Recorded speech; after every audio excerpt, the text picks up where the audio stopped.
You know, hey Barbara, this Shirley, that man is my man. You ever heard that song? No, don't know. Oh my God, you I'm a never heard- millennial. You're It a don't Gen matter. Z, You yeah. need to Google that. It's like the lady know that the man is she's like, hey Barbara, this Shirley. You know that man you over there with? That's my man. From his head to his toes to his shoes to the car he drives. He's my man. Let me add you to the real close friends. Tuned in, we dishing hot topics, got trends. Mean games, strong, funny like sitcom blends. Female power, let the vibes transcend. All right, well, it's almost Christmas time, so it's super fitting that we are rocking our coordinates pajamas. Baby, you look good in that I red look yo. good in this red. You look good in that red lip too in this Thank black you. onesie. Thank you. I like the two-piece because you know I could wear this out. You know I tie in a knot and put on a heel, girl. That's what I love about it, and it's great quality. Thank you so much. I love it. Yes, thank you. No, this has been such an exciting venture. If you guys are listening and you can't see us, we're rocking our coordinate pieces. Mara's in the red two-piece and I'm in the black onesie. And we have red, black, green. We got plaid. We got all the things. And it's just been really exciting to have this company with my husband. So if you haven't gotten your family You need to get pajamas yet. now. So I want to jump into this first topic. We're talking about kind of entrepreneurship and business and stuff. So I saw this online where this woman says that millennial women were encouraged by their parents to be independent and wait to have a family. You're a millennial. I am a millennial. And what am I? I'm Gen Z or something? Gen X, I think. Gen X. What is that? However old you are. An almost 50-year-old. It's like, oh, you go down. Almost fabulous listen, 50-year-old. But listen, I thought it was an interesting take, right? Because I feel like a lot of people think that, yes, this generation of women are hyper-focused on career first and family second. And I saw this other theory about that where it's like women are so focused on that they actually don't really know how to navigate relationships with men anymore because they're so focused on themselves that by the time it's time for them to kind of flip the switch and become the wife and become the mom, they kind of don't know how to do it. They haven't made the mistakes.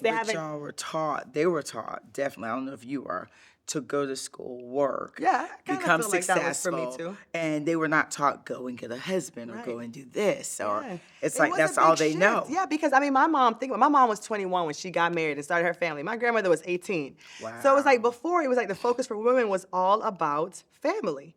And then it kind of shifted, and I didn't realize that might have been what our parents were telling us to do because they did the other way. They were like, sis, figure it out. Get your own because you don't want to rely on anybody. But I feel like that we need to find the delicate balance. I think I ended up being really fortunate because I found my husband in college.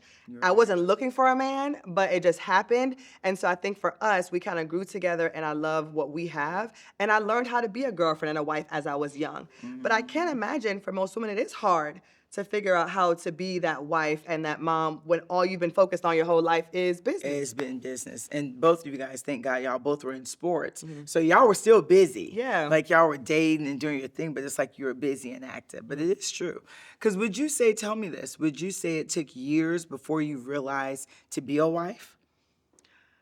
You married so young, but you didn't know, I don't feel that you knew how to be a wife. No, then. you know what? Okay, this is actually really interesting because I do feel like, lean in close friends, I ain't really talked to nobody about this before. Come on in. I do kind of feel like in the beginning of our marriage, my husband and I were still kind of like single people. Like we weren't like, not in the sense of like being outside of our marriage, but we weren't the traditional married couple because we had so many, like I was so doing my own thing. Like, you know, like I'm off in Europe for 4 months and I'm doing, and so I feel like you're right. I didn't really understand the fullness of what being a wife was until I retired from track. You know what I mean? It's That like I'm in that the new house. chapter of your life Yeah, then. I was kind of. We always said we're kind of like two individuals, kind of married, but and supporting each other the best way we knew how. But it did take me a while to really, I think, assume the full role of being a wife and being a mom in the way that I am now. Exactly. You know? You do a great job at it. So you really have to grow to that. You'd have to grow into You it. definitely have to grow to it. So now you know. So you have to grow into learn how to become a wife. What do you think about? Because you're Gen X. Did your mom or did any the people who were around you? Did they make you feel like you had to focus on business and all that stuff, or did that grind just come from you? You know what? My grind did come from my mother, even though she was married at the time, you know, when I was in the house with her. But my mom still was a hustler. But her husband was a provider. He took care of the household, like, you know, when she was married until they got a divorce. But I've just always, I think it came from my mom and dad because I'm a hustler day one. So wait, what's your relationship like with your dad? My dad has passed. So at what my age did he dad- pass? My When dad you were how old? passed, Oh, since I've been an adult, since I've been here in Atlanta. Oh, okay. But we were never super close. So now Okay. you're getting all emotional and stuff. You know, I like going to this Well, I want to deep know because I place. don't understand that. I don't know the Okay, dynamic with your so dad. I'll share it with you. She wants you to come on in. She wants y'all to know my business. No, but my mom dated my father, and he had a whole bunch of children. He was a truck driver. Oh. So I don't really want to talk about this. Good Lord, it's so emotional. No, But anyways, I love my dad to death. He had a wife at the time, and my mom was his side piece in our little town. So that's one thing, if you ever realize, I always say I would never date anyone's husband. I would never date a married man because I felt my mom was too beautiful to date a married man. Like, why do you have to be number two? Why are you not number one? Damn. And y'all know you're Marlo. I can never be number two. I always have to be number one. You can't keep me as a secret. Yeah. So one day I remember saying, I was in the grocery store, and a lady came over to me, and she gave me $100. Back then, you know, that was like A lot of $1 money. million. Yeah, a lot of money. And I ran home. I'm like, Mama, this lady gave me $100. And she was like, yeah, that was his bitch. You know, but it was his, you know, back then, I don't know, that was his wife. And she knew my father had plenty of children. He has 1 million children. But she knew I was his because of my nose. Because I have a Gordon's nose. His name is Gordon, Johnny Gordon in Clearwater, if anyone out there that knows us. So wait, your last name is your mother's last name? Hampton, not Gordon. You know what's crazy? So I feel like we hear these stories a lot, right? Of like children who are from the side chick, but I've never. But the wife knew of me, and my dad acknowledged me. We're from a small town. Like, Right. let me just tell you how small the town was. It would be times where his wife would literally knock on our door. Like, my sister would call her if him and my mom was arguing, or if he was missing or not home on Christmas, or just not home when he was supposed to be home. She'll knock on the door and be like, tell Jenny to come home. Now, can you imagine someone knocking on your door saying, tell Ross to come home? No, But that it was would be like- me. I know, but I'm I'd like, be the can you wife. imagine knocking like? I on can't someone- imagine that. So our women back then, I don't know what they were considered back then. Betty Wrights, you know, hey Barbara, this Shirley, that man is my man. You ever heard that song? No, don't know. Oh my God, you I'm a never heard- millennial. You're It a don't Gen matter. You Z-er. need to Google that. It's like the lady knows that the man is cheating. She's like, hey Barbara, this Shirley. You know that man you over there with? That's my man. From his head to his toes to his shoes to the Damn. car he drives. He's my man. So it's like they were born different then. They Yeah. were raised different. I definitely wouldn't tolerate it with me seeing it happen. And maybe that's why I'm single. Because I would never settle for that. For the be- Wow, I think that's a powerful story because I don't think you ever hear that perspective. You never meet the kid who was born out of that situation and the impact that it has.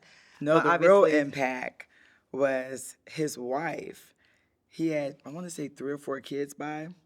And they went off to college, and, you know, like, they were really, you know, a family, the all-American little family in that town that stayed over by the park on a little hill. And I remember one day going to see him because he was a big-time gambler and a truck driver. And they was like, oh, this that girl you brag about that went to college. At the time, I wasn't in college. So I was just so hurt. I remember being so hurt, like, dang.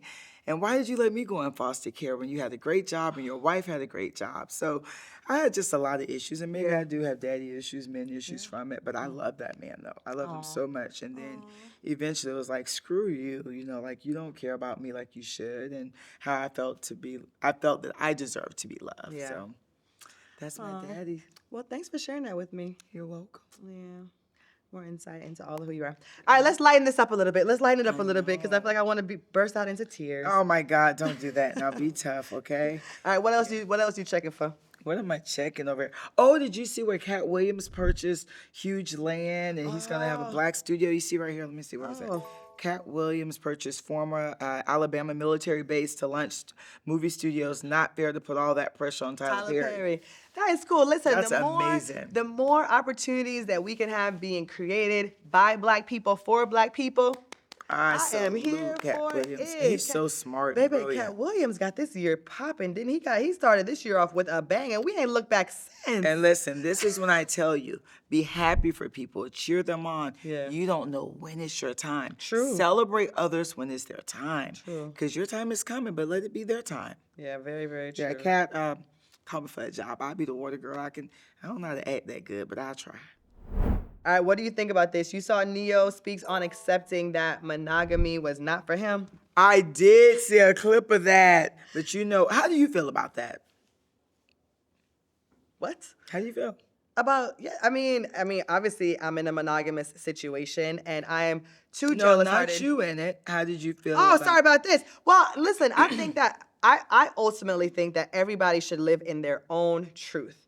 I think the worst thing you can do is be a man who pretends like you want monogamy and you set this woman up with expectations that you actually cannot meet. So I don't mind a man saying what he wants and living in his truth. It just ain't for me. Absolutely. I totally agree with you.